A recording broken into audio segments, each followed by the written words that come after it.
Gender equality goes to the heart of who we are and how we live. It's such an important issue that it needs every one of us, men and women, every sector of Australian society to come together to create change. Gender inequality is a symptom of a society or an organisational deficiency. The status quo is that men dominate our industries. If we want a paradigm shift, then we need to make an effort to make sure that that paradigm shift happens.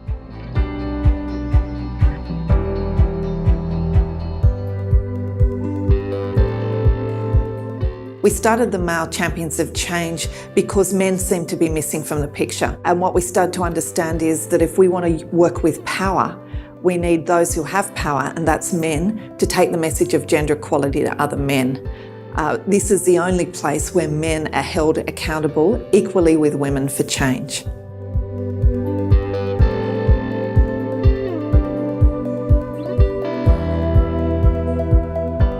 Early on, it was just making everyone aware of the importance of the issue. As time has gone on, what has become really powerful is the conversation about what we actually need to do to bring about change in organisations and our broader community. This is a group of people who want to step up beside women.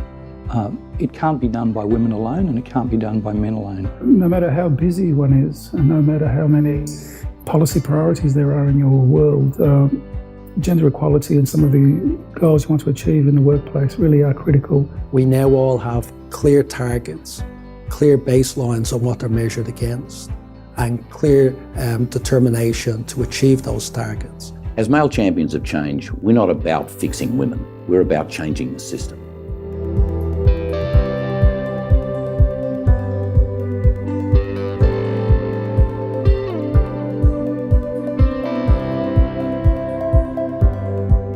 Well, I'm personally committed to it. Well, number one, because it's the right thing to do, but number two, because it's critical to the prosperity of my business and I think to the prosperity of Australia.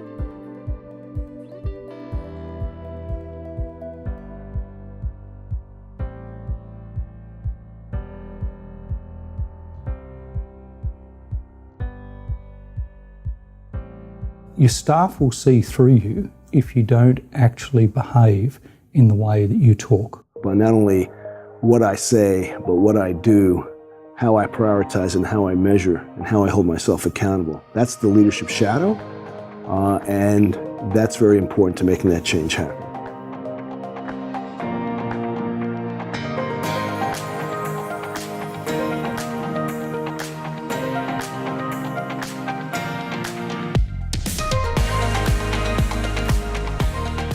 Male Champions of Change has grown over the last few years because it started as 8 CEOs on Liz Broderick, and it's now 10 groups and 160 CEOs, and it covers a range of different industries and also sporting codes and sporting activities.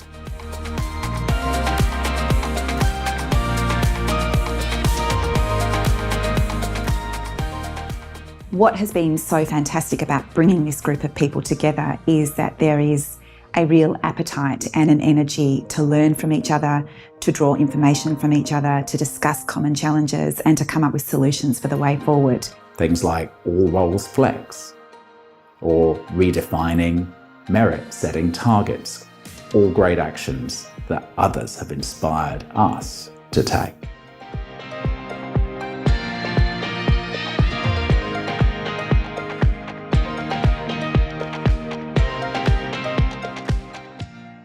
I see the opportunity of being involved in the Male Champions of Change is to learn from others, but also to really drive change in the sporting community, and particularly in our sport, where we have a business agenda of trying to be Australia's favourite sport and a sport for all.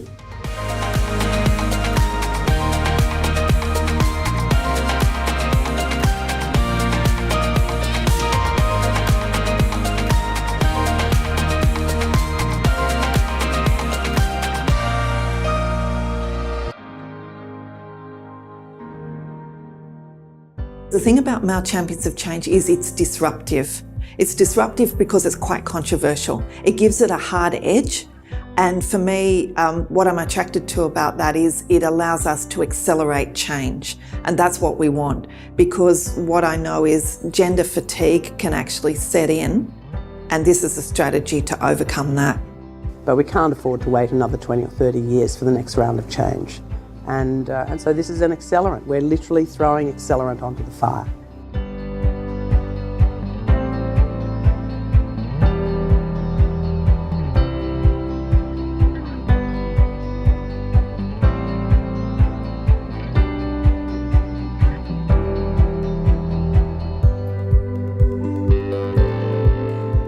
Sometimes you think because you've made the message clear a few times, you've explained it a few times, that ideology and that truth is established forever. It's not. It's always have to be re-argued and re-prosecuted. And we've seen some organisations where the leader leaves that's very supportive of this and it gone backwards. That cannot happen. That should not happen. This should be irreversible, positive change. I think we have to be vigilant and we have to understand the resistance and we have to counter it. We have to break down the myths that might exist. We have to continue to show positive examples of why this change is important. Let's all get behind the things that are working. So all roles flex, flexible working, which is something that Telstra that we've advocated for very strongly. Insisting on 50-50 shortlists for job interviews is something else that's been successful for us. The momentum that's been achieved so far, I think, is really impressive. And the widespread nature now of participation in the program just means we're going to see much greater rates of change over time. You have to believe that.